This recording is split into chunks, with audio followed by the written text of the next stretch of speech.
Bienvenidas, bienvenidos y bienvenides a este espacio de festejo por los 100 años del natalicio de nuestra querida maestra Guillermina Bravo, que festejamos en conjunto tanto la Cátedra Gloria Contreras de la UNAM en colaboración con nuestro querido maestro Eduardo González. Muchas gracias, mi queridísimo Lalo, por pues estar también coordinando este encuentro de grandes personajes que estuvieron pues siendo piezas fundamentales dentro del Ballet Nacional al lado de la maestra Guillermina Bravo, incluyéndote, por supuesto. Y pues hoy estaremos con un invitado también muy especial. Sí, buenas tardes a todos. Más bien, la hora que lo vean, sean bienvenidos. Hoy vamos a tener la suerte, el gran privilegio de tener con nosotros al maestro Jaime Blanch. Jaime Blanch es uno de los coreógrafos surgidos de Ballet Nacional de México y uno de los más importantes coreógrafos de México y evidentemente de la compañía, con una trayectoria de, no sé, 50 años, ¿sí? Y que trataremos de charlar con él acerca de varios puntos importantes, como es la creación coreográfica, la propuesta de nuevos caminos dentro de la coreografía, que él fue uno de los pioneros en esta cuestión de la interdisciplinariedad, ¿sí? En los 80s, y de la labor como docente también. Entonces, sean ustedes bienvenidas, bienvenidos, bienvenides. Gracias. Comenzamos. Gracias.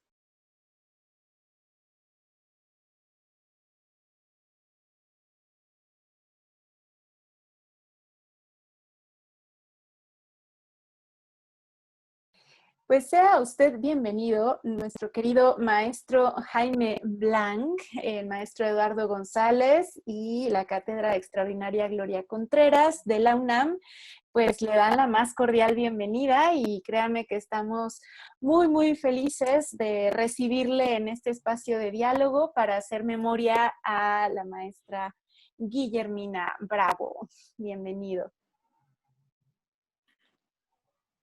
Muchas gracias. Bienvenido, maestrísimo Jaime Blanch. Me toca a mí hacer una Gracias, pequeña Lalo. reseña de tu amplísima trayectoria. Y digo que es muy pequeña porque pues me tardaría 2 horas, ¿no? Un poco platicando todo lo que has hecho. Pero sí me gustaría sobre todo tres aspectos fundamentales de tu labor. Una es evidentemente como coreógrafo, ¿no? Desde los años 70 en Ballet Nacional de México, incesantemente proponiendo nuevas rutas alternas a lo que se utilizaba en Ballet Nacional de México. Esa es una de las cosas que más admiro de ti, esa proposición de caminos poco transitados que anduviste, que andas, o en este caso anduviste en Ballet Nacional de México.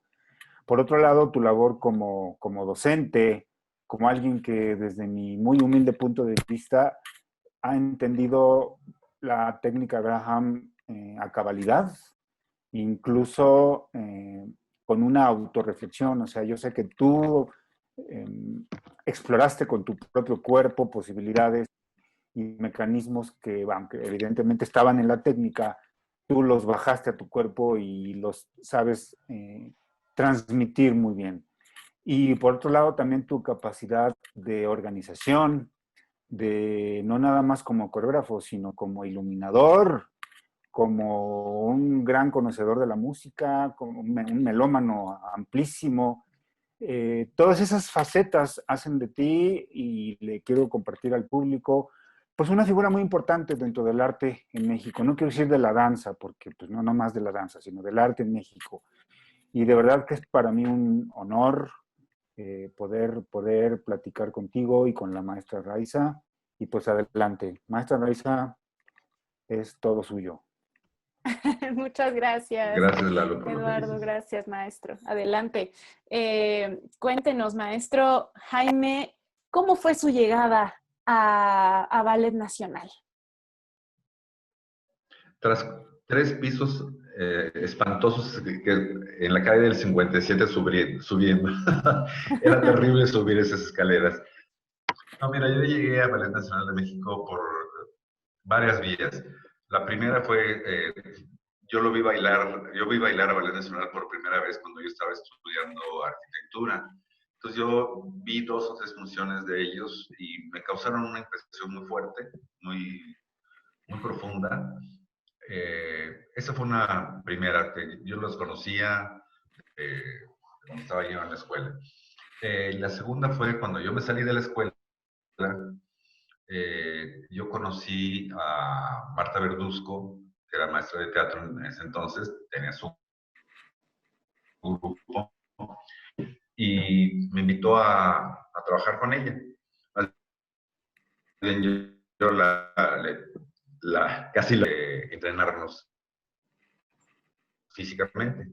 Y ella venía de trabajar con barba, tiene todo un método para entrenar a sus actores. Entonces ella se entrenaba o nos puso a entrenarnos en Graham.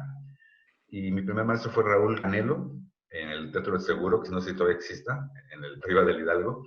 Y de ahí nos llevaron a todo el grupo a Ballet Nacional. Entonces ahí empezamos a tomar clases de principiantes y pues ahí me quedé. Ya me gustó muchísimo la danza y me quedé viendo la maravilla de los cuerpos moviéndose de ese modo que yo no conocía y yo recordaba de algún modo, ¿no? De haberlos visto. Pero así fue mi Ya nos congelamos un poquito. llegada a Ballet Nacional. Y llegué. Sí, muy bien. Y maestro Jaime, tú llegas recuérdame la fecha, 70 y qué. ¿Perdón?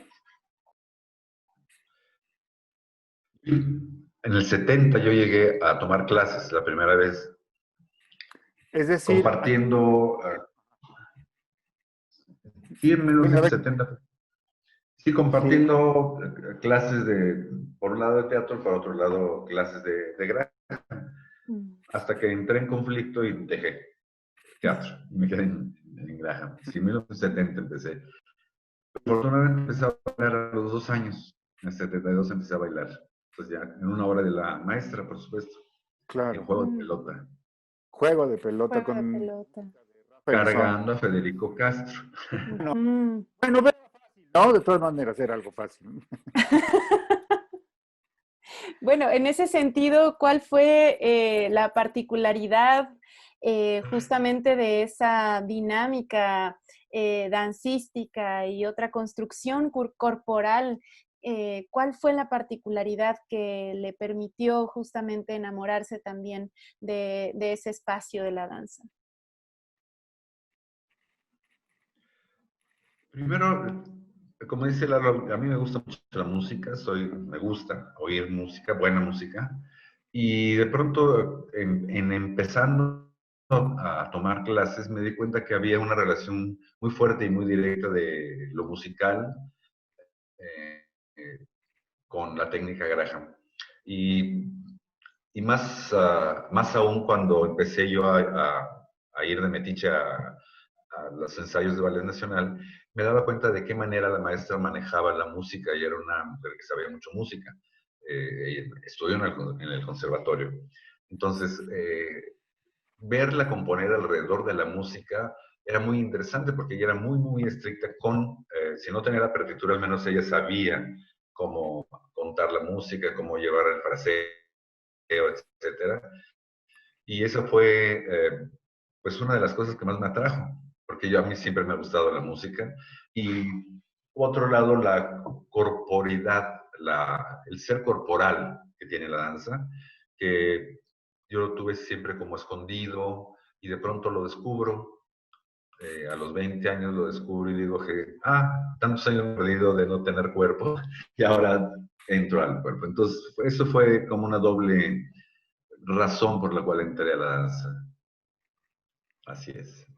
Sí, y a mí me gustaría que nos platicaras también un poco, maestro. Por eso te pedía que nos nos aclararas o que nos dijeras en qué año llegaste a la compañía, porque justo en otra plática estábamos hablando de esa transición de la época nacionalista o post-nacionalista, vamos a llamarle así, en los 60s, Ajá. técnica Graham, con la adopción de parte de la maestra Bravo de la técnica Graham, la adopción y la adaptación, que es un punto súper importante, ¿no? Cómo ella adaptó la Sí, técnica a los cuerpos mexicanos, mesoamericanos, vamos a llamarle así, ¿no? Y mesoamericano, sí. a ti te tocó ya la parte en donde su lenguaje se había transformado. Era algo mucho más, bueno, no mucho más, pero sí en un camino más abstracto, ¿sí? Quizá Juego de Pelota en ese sentido no es tan abstracto como alguna otra obra de la época de Guillermina, pero cuéntanos este vínculo que tú tuviste con ese tipo de lenguaje, con el lenguaje que ya le podríamos llamar danza contemporánea en los 70s, ¿no? Ya no era ni moderna, ni nacionalista, ni nada. Es el inicio de la danza contemporánea, me parece. ¿Cómo te vinculaste con eso, maestro? Pues mira, a través de las, no sé cómo explicarlo realmente, pero yo me vinculé con la técnica por una frase muy sencilla que me dije cuando vi la primera vez hacer clase al Ballet Nacional desde fuera.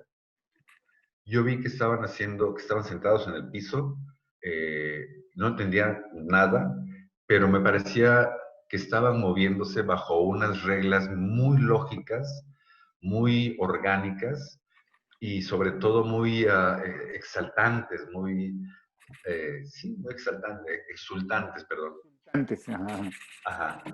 Y eso fue lo que a mí más me llamó la atención. Y me llamó la atención ver después en los ensayos, y después lo comprobé siendo yo miembro de Ballet Nacional, de qué manera exploraba Guillermina dentro de la técnica, como acabas de decirlo, cómo ella hizo de la técnica su propio modo de entenderla, la interpretó a su propio modo. Entonces, su procedimiento normal era, dejaba que pasara una clase y en vez de hacer la diagonal que el maestro proponía, ella tomaba las diagonales y empezaba a buscar movimiento en base a lo que la escogía un movimiento de la técnica. Y sobre eso lo intervenía. Alguien le dije hace poco, creo que fue la primera persona que intervino una técnica contemporánea, porque literalmente la intervenía. Era muy padre y también muy angustiante en un momento dado, porque ya ves, tú conociste a Guillermina muy bien, muy bien. Entonces ella quería que le leyeras el pensamiento en un momento dado. Entonces, si ella en la mitad de la diagonal uno estaba haciendo algún tipo de movimiento, para repetir la diagonal del otro lado, te regañaba porque decía, te falta esto y esto y esto y esto y esto. Y ella nunca lo pedía, pero ella esperaba que uno tuviera esta calidad y esta concentración en su pensamiento para poder abordar lo que ella estaba pensando en ese momento. Y lo lograba en algún momento dado. O sea, te ponía tan nervioso o te motivaba de tal modo que lo hacía. Y eso fue una de las cosas que más me interesó. Cómo hacía esa experimentación con el movimiento, cómo utilizaba la música, cómo contaba la música. No sé si te acuerdas que llevaba su libreta de notas, que era una servilleta de papel o un Kleenex, y ahí apuntaba sus números. Eso se me hizo así como muy evidente, me hizo ver muy evidentemente de la capacidad enorme que tenía la maestra para poder tener todo en la mano y poderlo, y sobre eso investigar. Investigar es un modo de hablar, eh, buscar, es casi lo mismo, ¿no? Pero ella investigaba porque realmente, ahora sí que se metía con tu cuerpo hasta lo máximo. ¿No? Sí, sí, Tanto así que me tomó de demostrador a mí. En aquel entonces, y me pidió que demostrara yo las profundas contracciones en el piso. Y entonces les decía, es que aquí el esfuerzo tiene que ser así, así, así, así, así. Y, a ver, Jaime, demuéstralo. Entonces yo, profunda comprensión. Entonces, demuéstrale eso. Entonces me hizo repetir como 4 o 5 veces hasta que se me fisuró una costilla sin que ella me tocara. Se me fisuró. Del esfuerzo que era así de, y más, y más, y más, y más. Pues todo eso te deja, literalmente te deja marcado. Todavía tengo la bolita aquí en la costilla. Pero todo eso era un mundo muy interesante, porque era un mundo lleno de arte alrededor de nosotros, sobre todo lleno de música. A mí cuando llegaba con la música de lo que iba a usar, lo primero que hacía con nosotros era ponernos la música. Eso ya decía mucho. Entonces oíamos la música y era como, wow, qué gloria, qué maravilla de música, ¿no? Y hasta ahí llegaba, no decía más nada y uno, si querías, investigaba sobre la música. Y luego ella nos daba, digamos, las cuentas de la música, porque con ella bailábamos las cuentas de la música y la música. No nada más la música, era, tú conoces, y me acuerdo mucho de ti cuando te puso a tratar de contar o de ver cómo le hacían para este hombre de las pianolas, para el compositor este de las pianolas, Para Hernán que, Carro. Sí, el carro, que contaron bueno, te Carro, no. puso de cabeza. Pues así era. ¿Te acuerdas que contó el canto de los adolescentes? Porque empezamos a trabajar el canto de los adolescentes con ella, pero pues ya hubo un momento en que ya no pudo seguir adelante por alguna razón, que no era precisamente la musical, pero era cuando hace, es 1 y 2 y 3, dices, ¿cómo? Pero no entiendo qué. Pero ella lo tenía muy claro y eso nos aclaraba en general todo. Todas esas razones eran muy importantes para mí.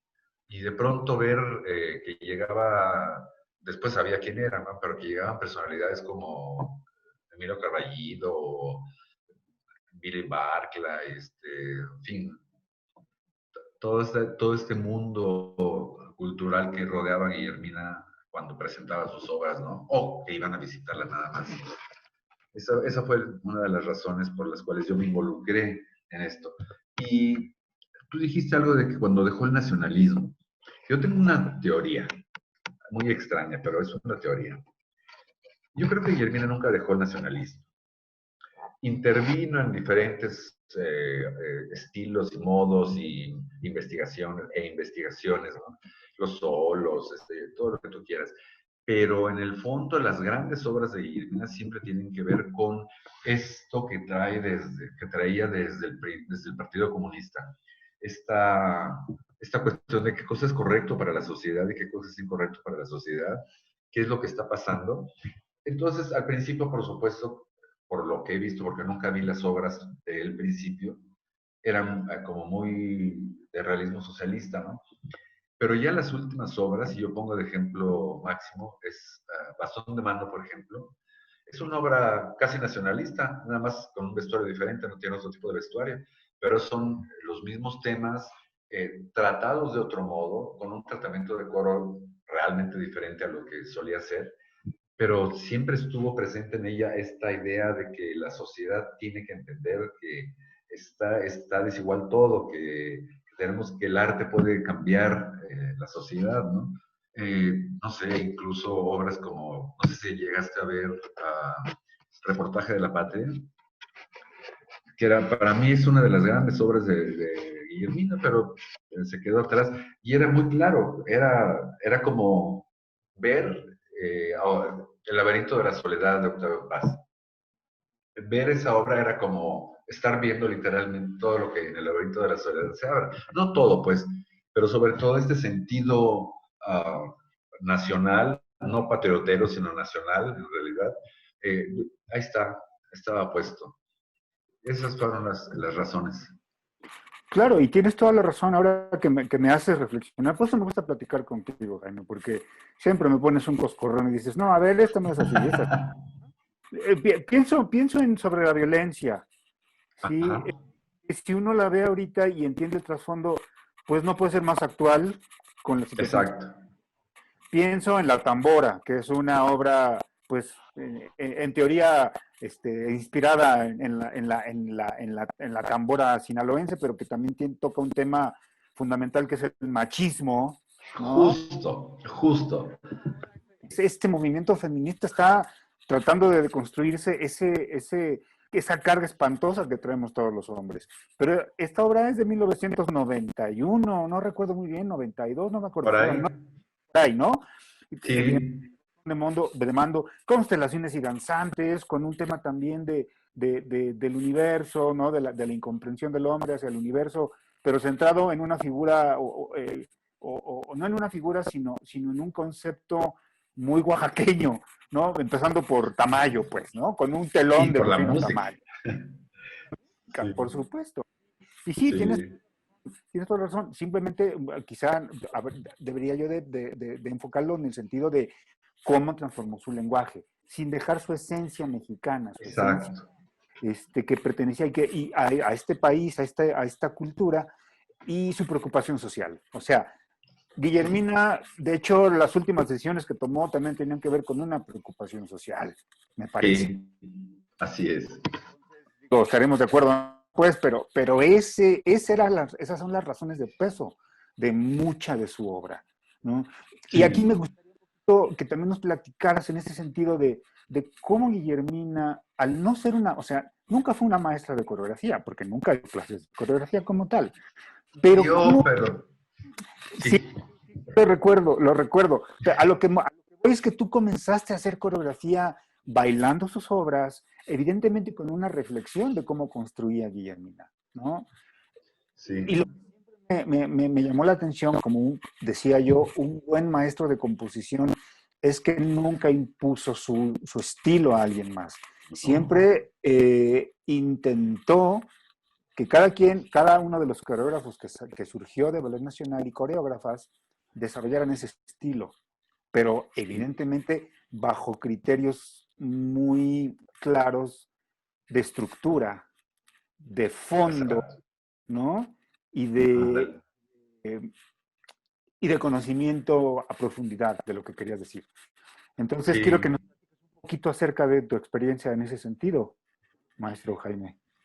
pues mira, el que daba clases de coreografía desde siempre así fue Federico Castro.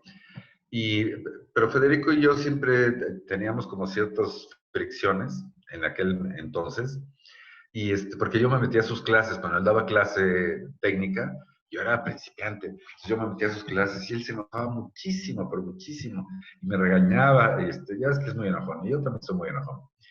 Pero yo me metí a tomar sus clases de coreografía, que era para los alumnos avanzados.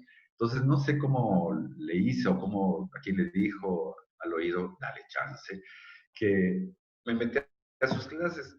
Pero como yo, pues yo no sabía nada de danza. Y yo estaba enloquecido, pues era muy joven todavía, tenía 20 años. Eh, Le hacía unos trabajos muy locos a Federico, entonces él me criticaba horriblemente.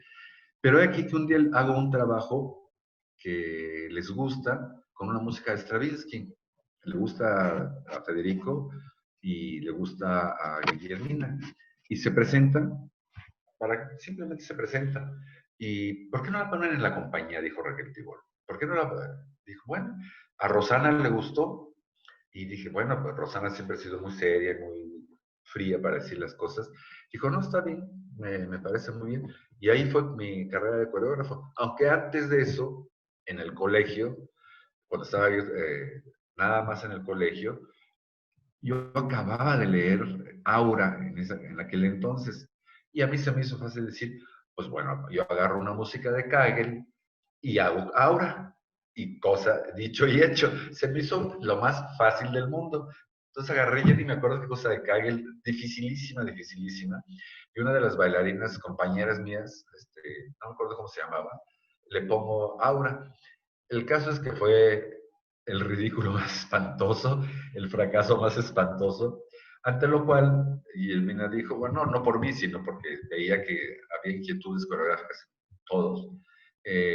Dijo, pues voy a darles un cursito de coreografía. Entonces, pero vamos a tomar un tema. Entonces, cada quien escoge una tragedia griega. Entonces, cada quien escogió una tragedia y yo escogí Medea. Entonces, hice yo mi trabajo y a la hora de presentarlo, eh, se morían de la risa todos, se morían de la risa, porque no sabía yo nada para empezar, ¿no? Entonces el coro hacía así como, como de premoderno, que ni Ruth Sandelis lo hubiera hecho. Y se carcajeaban con eso. Pero quien hacía Medea, la mujer que hacía Medea, tenía una parte que les gustó mucho. Entonces me dijeron, tu coro es una basura, pero el solo de la mujer está muy bien entendido y está comprendida la tragedia.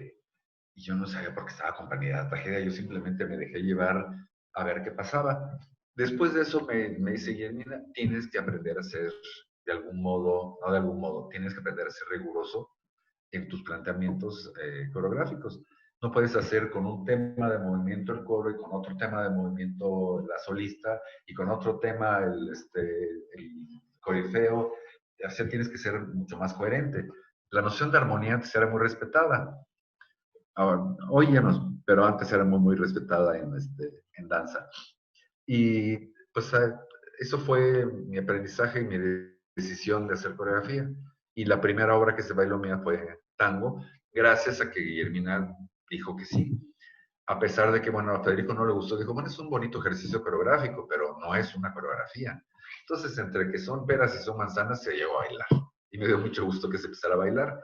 Y de ahí para el Real, la siguiente obra me la criticaron terriblemente, porque fue la época en que a Mina le encargaron el Quijote, el homenaje a Cervantes, en el Cervantino.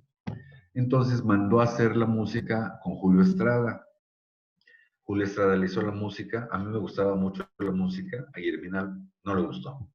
Y decidió quitar la música y usar lo que hizo con Luis Rivero, que está entre Foss y Bach, en fin, lindísimo lo que hizo. Uh-huh. Y yo le pregunté, oye, ¿y esa música qué vas a hacer con ella? Pues ahí va a quedar guardada, dijo. ¿Y no me la regalas?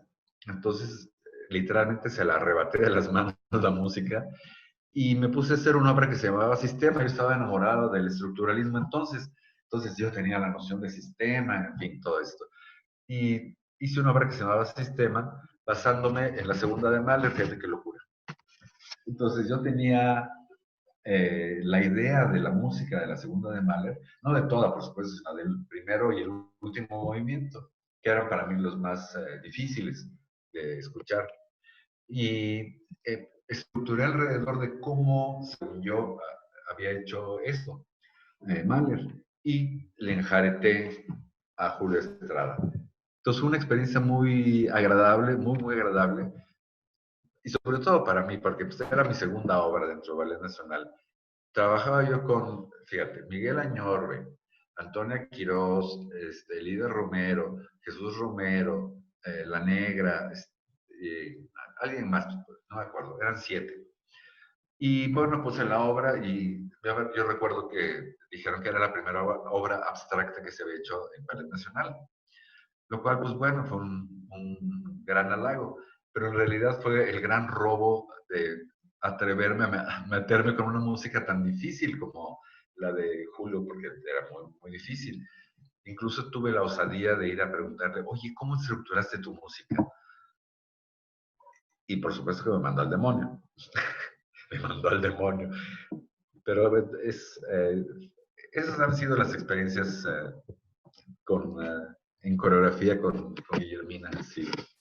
Y bueno, justo ahora que se está hablando, ¿no? de este ámbito coreográfico también como una suerte de laboratorio y experimentación y un mar también de atrevimientos, ¿no? Para explorar con el cuerpo, con la música, con el movimiento también que se aprendía dentro de Ballet Nacional.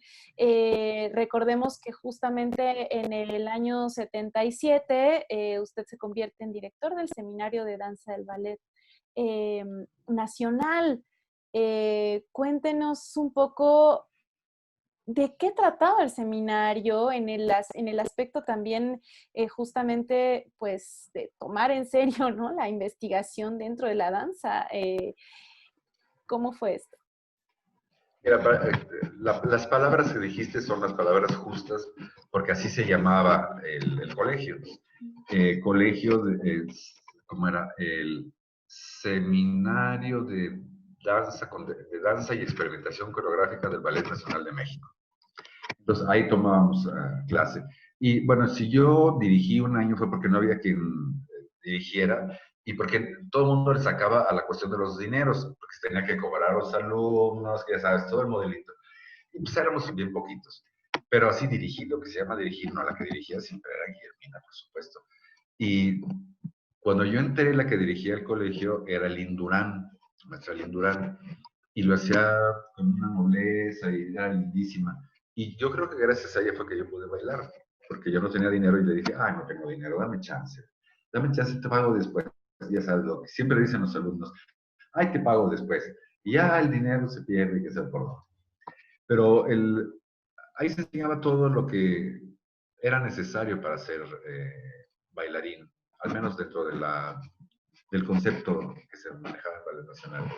Y había clases, nos llevaban maestros de música, algunos buenos, algunos peores. Nos llevaban maestros de literatura, nos llevaban, bueno, iba a hablarnos de pronto Héctor Mendoza, perdón,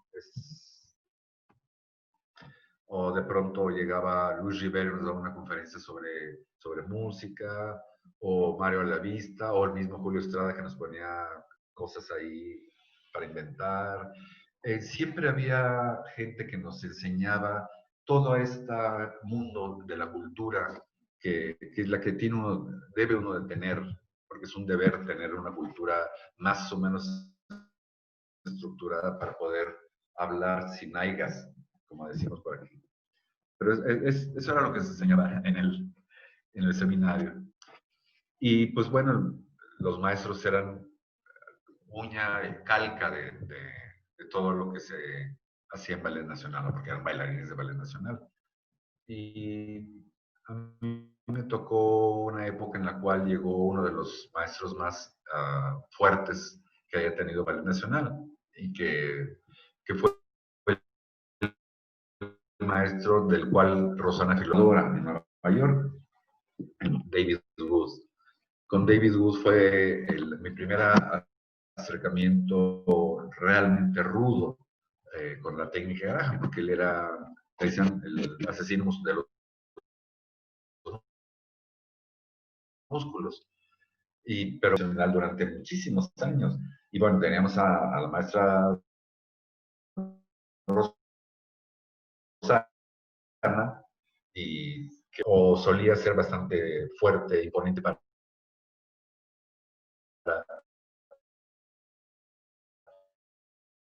dar clase.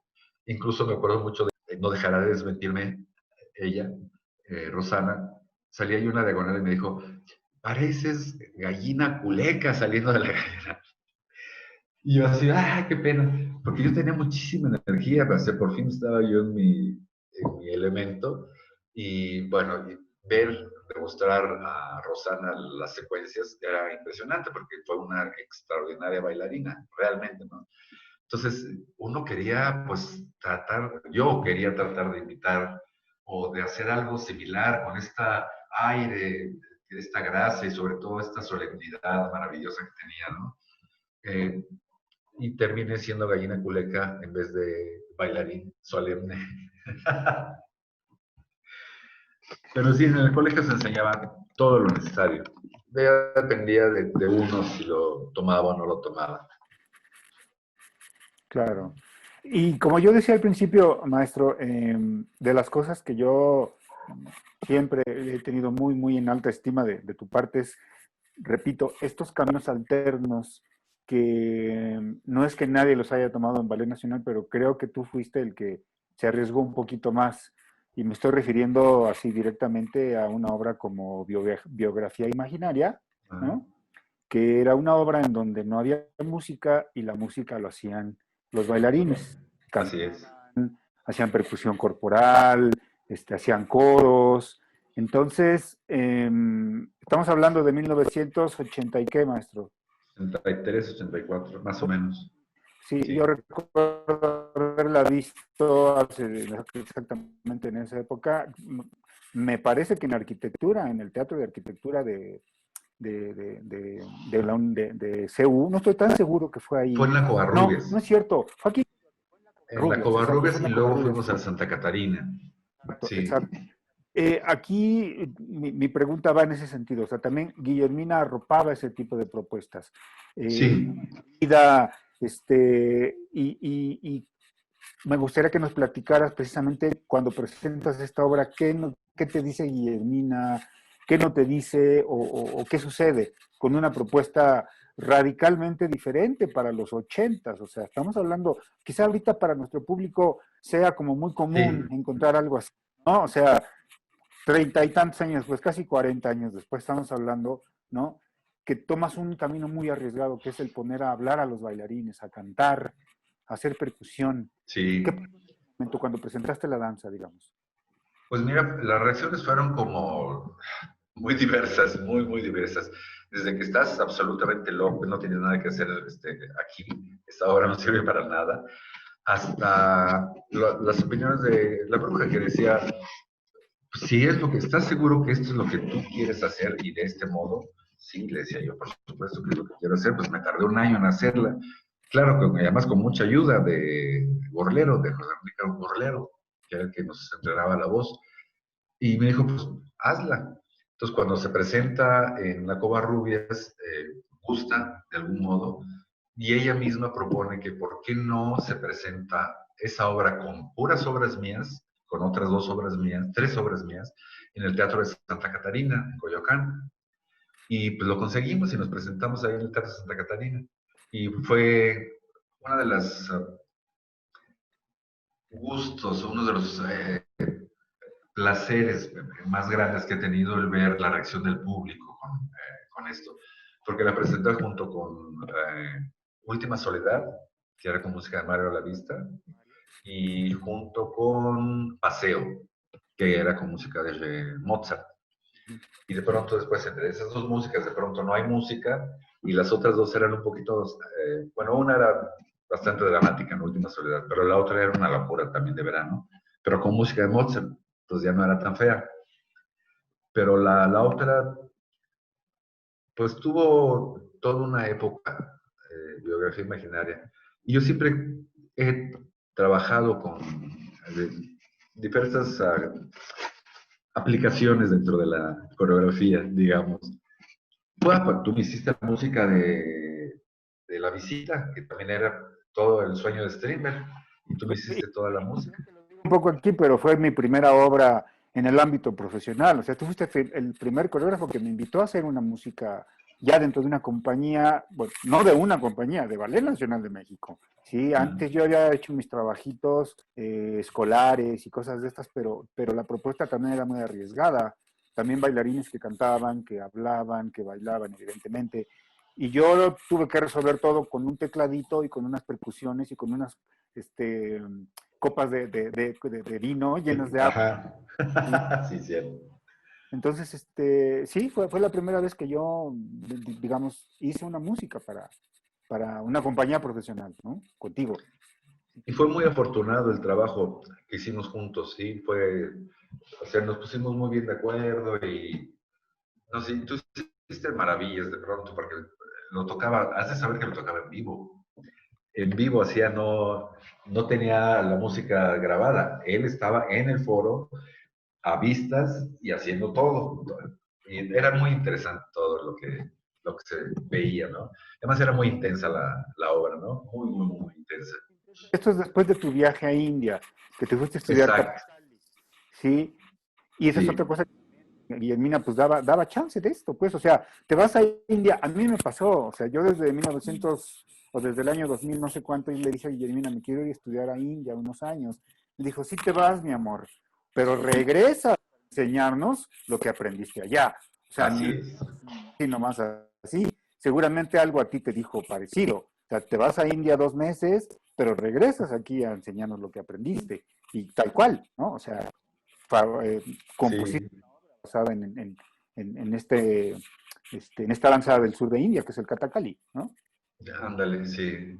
No, y no solo me apoyó, sino que cuando le dije yo quiero volver a ir, buscó, entre ella, Alberto Dalal y otras gentes, buscó el modo de conseguirme el boleto para poder volver.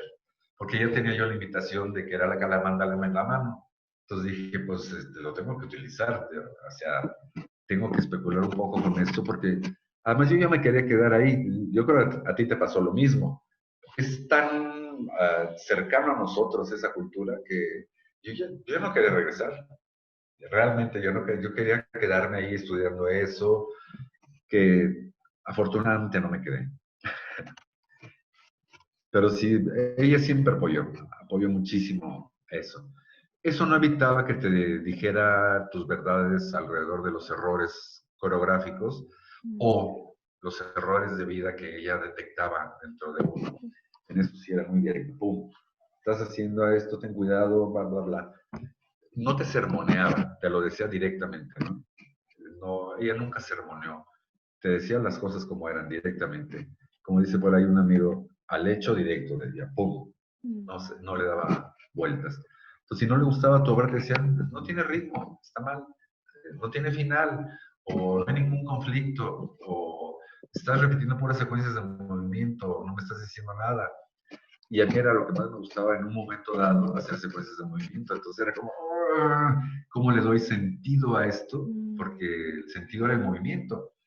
Y por ahí fue también la idea de cómo buscar otra manera de moverme que no fuera exactamente como se movían todos los demás, porque no me interesaba mucho, pues. Y más después de haber ido a Nueva York, que a mí me mandaron a Nueva York, yo no fui por mi gusto, que era, pues, bueno, iba yo a la Basílica, por supuesto, a la Escuela Graham, pero también me iba a tomar clases de Limón, de Cunningham, de Nicolai, y a ver cuánta cosa se hacía, y bueno, en Nueva York, qué cosa no se hacía en ese entonces, en los 80s, ¿no? Era, maravilloso. Y pues bueno, no había manera de que me pudieran reclamar de que no puedes o no debes hacer esto, porque a mí me mandaron a que me informara, y pues me informé. Entonces pude hacer las cosas que hice.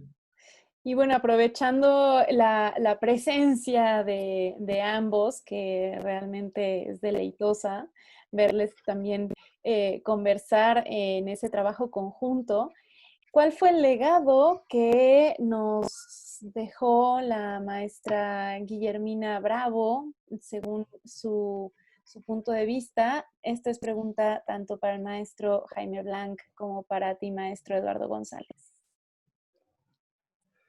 Híjole, yo creo que a mí me causa mucha confusión eso del legado, porque generalmente cuando dicen el legado, Guillermina Bravo es el Centro Nacional de Danza, el CENADAC, lo cual es cierto. O sea, ella trabajó durante muchísimos años para poder profesionalizar la danza contemporánea, ¿sí? Y lo logró haciendo el CENADAC, pero de hecho con reconocimiento de la Secretaría de Educación Pública, etc. Ese es uno el legado más importante que yo creo, ¿no?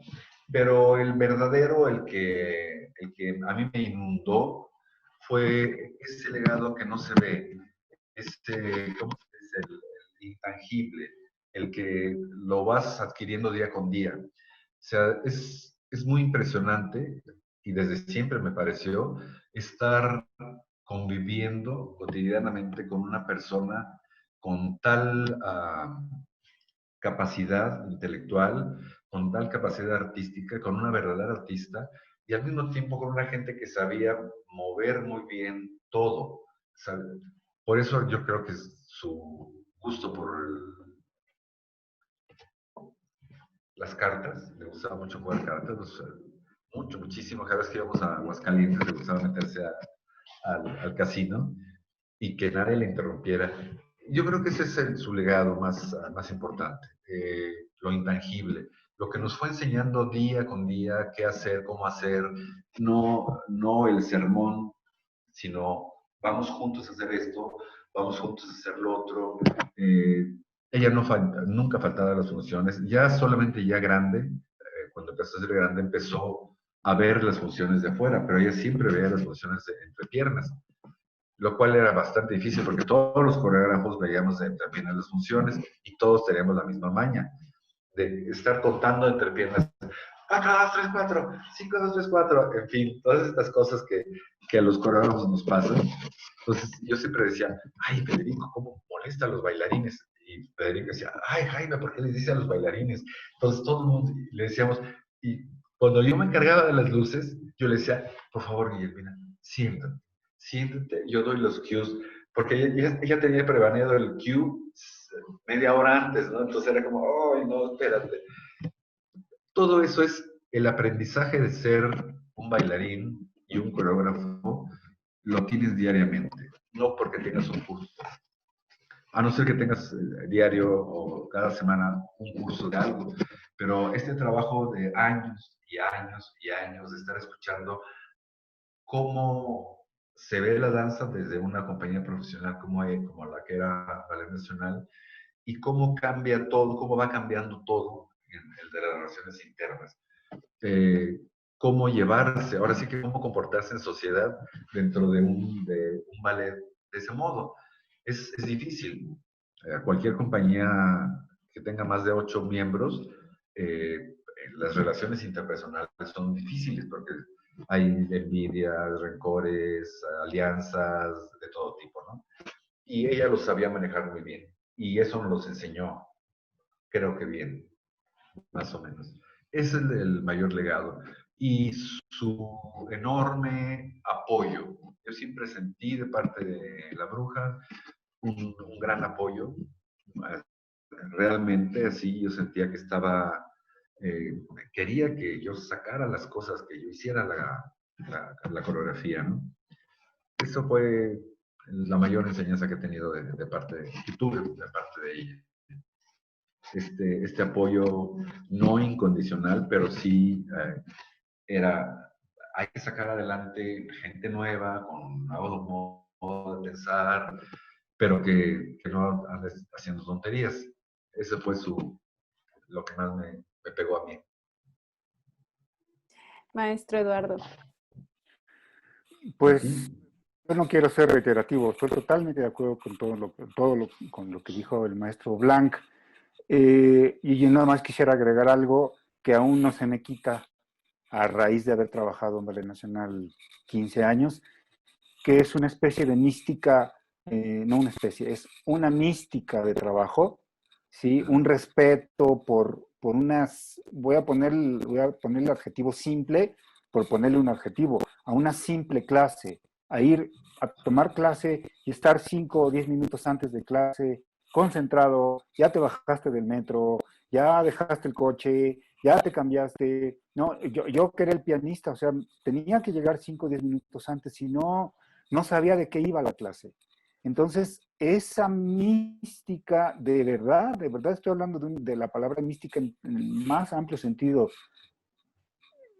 es algo que Guillermina enseñó, es algo que todo el mundo teníamos ahí, y hablando de legado es algo que no está presente actualmente en estas generaciones.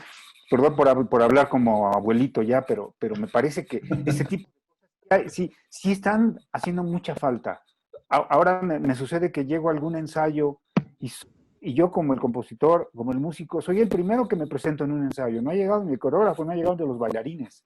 ¿Sí? Entonces, llegar en frío, el no darle ritmo a la clase, Ándale. darle ritmo incluso a una función. Yo en un momento dado fui también digamos que el que sonorizaba las funciones y otro es el que llevaba la música en las giras. Y recuerdo muy bien a Guillermina diciendo siempre, denle ritmo a su función. Así como hay un macro ritmo, hay un micro ritmo en la coreografía, en la función, evidentemente en la música. Todo ese legado, toda esa visión amplísima.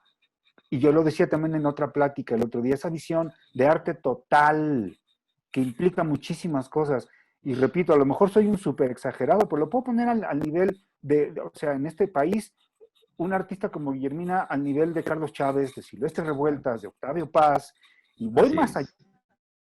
Una visión de arte total como Wagner, perdón que lo diga de esta manera. Sí. Sí, vestuario, iluminación, música, evidentemente, digo, en el centro de todo esto, la coreografía y el movimiento y el sentido del movimiento, la profundidad y el contenido de cada propuesta de Guillermina.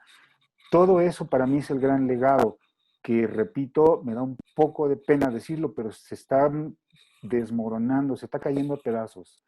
Y no sé si nosotros como herederos de ese legado seríamos un poco responsables para meter la mano y tratar de que no se termine de desmoronar. No sé qué opinan ustedes, ¿no? Pues mira, esos son puntos muy delicados y muy difícil de tratar, porque yo me fui 10 años de aquí, de Querétaro, por problemas con... Se había acabado Ballet Nacional, yo no quería saber más nada y me fui a Monterrey. Más bien me invitaron a Monterrey. Estuve 10 años y simplemente yo recibía noticias de lo que pasaba aquí. Venía yo a mi casa, todo, pero nada más eso. Pero en esos 10 años, no sé qué cosa habrá pasado que sí, efectivamente, toda esta mística de trabajo como que reviró y se convirtió en lo opuesto. La mística de trabajo se convirtió en una disciplina casi carcelaria, que cuando yo llegué me asusté después de tanto tiempo, ¿no? Lo que había pasado.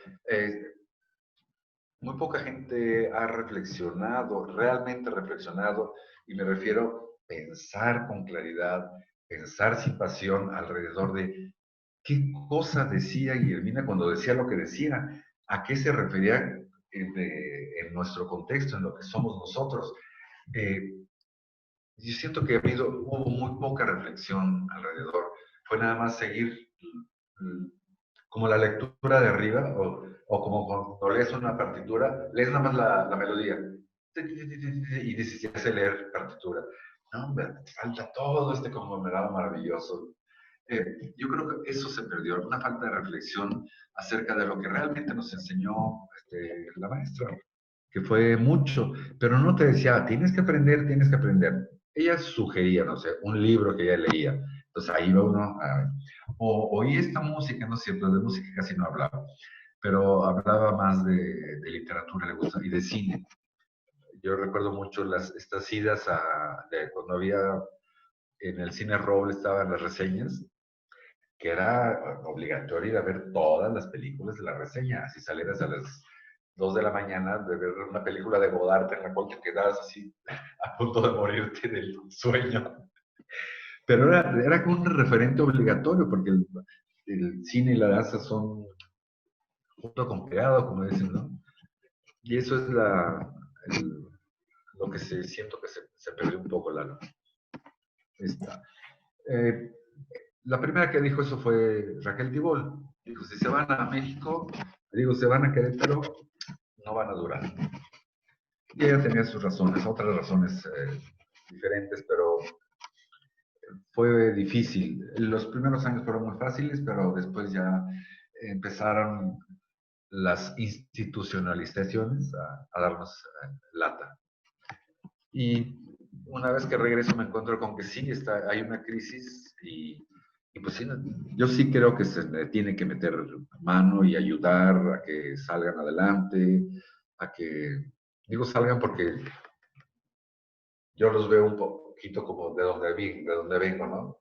No, ya no estoy totalmente metido ahí, aunque me prestan un salón en Orlando para poder ensayar, cuando se podía ensayar entonces, en fin, me da una clase de historia de la danza, lo cual me hace un partícipe, ¿no? Del CENADAC de algún modo. Pero esta avidez, esta necesidad de hacer danza que teníamos todos. Yo recuerdo tanto. Y tú estabas en Querétaro muy bien cuando empezamos, esta avidez que había de parte de todos y esto como que se fue diluyendo y no sé por qué. Realmente no sé por qué. Pero yo creo que va a resurgir con ayuda bien el CENAC, porque es un lugar importante. Muy, muy importante para la enseñanza de la danza. Sí, es muy importante.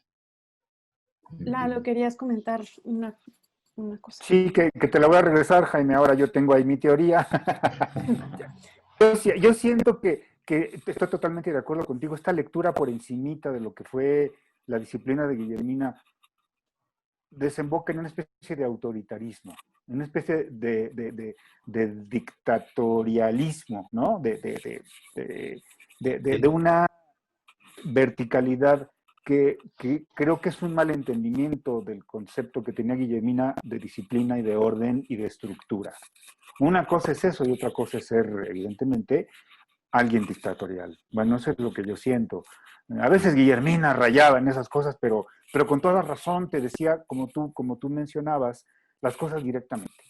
Para ella sí, medias tintas, no había vueltita de decirte, no había eufemismos, o sea, eran las cosas directas. Y a veces uno, pues, resultaba bastante herido, ¿no? sí, Herido. Pero no hay otra manera de crecer, me parece. Y, sí. y siento que una mala lectura de eso es la desembocadura hacia un cierto autoritarismo que no tiene nada que ver con, con la estructura y con el orden que proponía Guillermina, ¿no? Que puede Eso es lo ser que yo... Sí, incluso como justo parte de una actitud amorosa, ¿no? O sea, el ir directo, tal vez, ¿no? A la verdad.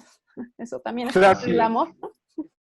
Creo que esa era una manera muy particular de Guillermina de demostrar su amor. Sí, de Decirte acuerdísimo. y enseñarte con el, o sea, predicar con el ejemplo y enseñarte cómo son las cosas por medio del trabajo. Esa era la manera de demostrar. Ya, hijo, si nos estuviera oyendo ahorita, Guillermo nos estaría aporreando, Regañando. regañando, porque nos diría, mi amor, eso suena al 14 de febrero, ¿no? Al Día del Amor y la nos estuviera diciendo. Pero realmente sí, esa es su manera, era su manera de expresar ese cariño que tenía por la gente.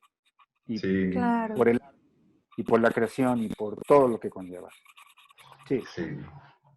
claro. Y bueno, pues para concluir este encuentro, este diálogo tan rico que estamos teniendo, pues en efecto estoy también totalmente de acuerdo con el maestro Jaime Blanc pues en el sentido de que realmente hay que reflexionar, hay que pensar muy a profundidad qué es lo que está pasando con la mística de la que habla el maestro Eduardo González, a dónde estamos llevando finalmente las dinámicas dancísticas, que donde está también la esperanza en la danza, que las nuevas generaciones pues están estudiando y siguen profesionalizándose en ella, tanto en la coreografía, en la ejecución dancística, en la interpretación. Definitivamente hay también como un gran miedo al conocer de otras áreas del conocimiento, de otras disciplinas. Hay, digamos, como un llamado muy potente y capitalista, diría yo, a la máxima especialización, ¿no? En donde se niega justamente el valor de generar redes de conocimiento y definitivamente y la maestra Guillermina Bravo, pues justo fue una gran inspiración en eso, que no se pierda, y creo que parte de mantener vivo ese legado, pues es hacer memoria, es generar más espacios también de memoria, de subrayar la historia misma, y me parece que tanto el maestro Jaime Blanc como Eduardo González, pues son maestros ávidos también de hacer esa historia, de no olvidar y de mantener viva esa hambre de generar lazos. Y eso, pues créanme que es sumamente enriquecedor y apetecible, y yo al menos se los agradezco un montón en este espacio y aprendí muchísimo. Qué padre. Pues Muy muchas bien. gracias, Pues muchas gracias gracias, a ti. queridísimo Gracias, maestro Lalo. Jaime, gracias, maestro Eduardo. De verdad, ha sido un verdadero placer recordar así a la maestra Guillermina Bravo dentro de la Cátedra Gloria Contreras, y gracias a ustedes que nos estuvieron acompañando en este espacio que finalmente fue coordinado también por nuestro querido Eduardo González. Cuídense muchísimo, gracias. Gracias, Lalo. Gusto en verte. Gracias. Chao.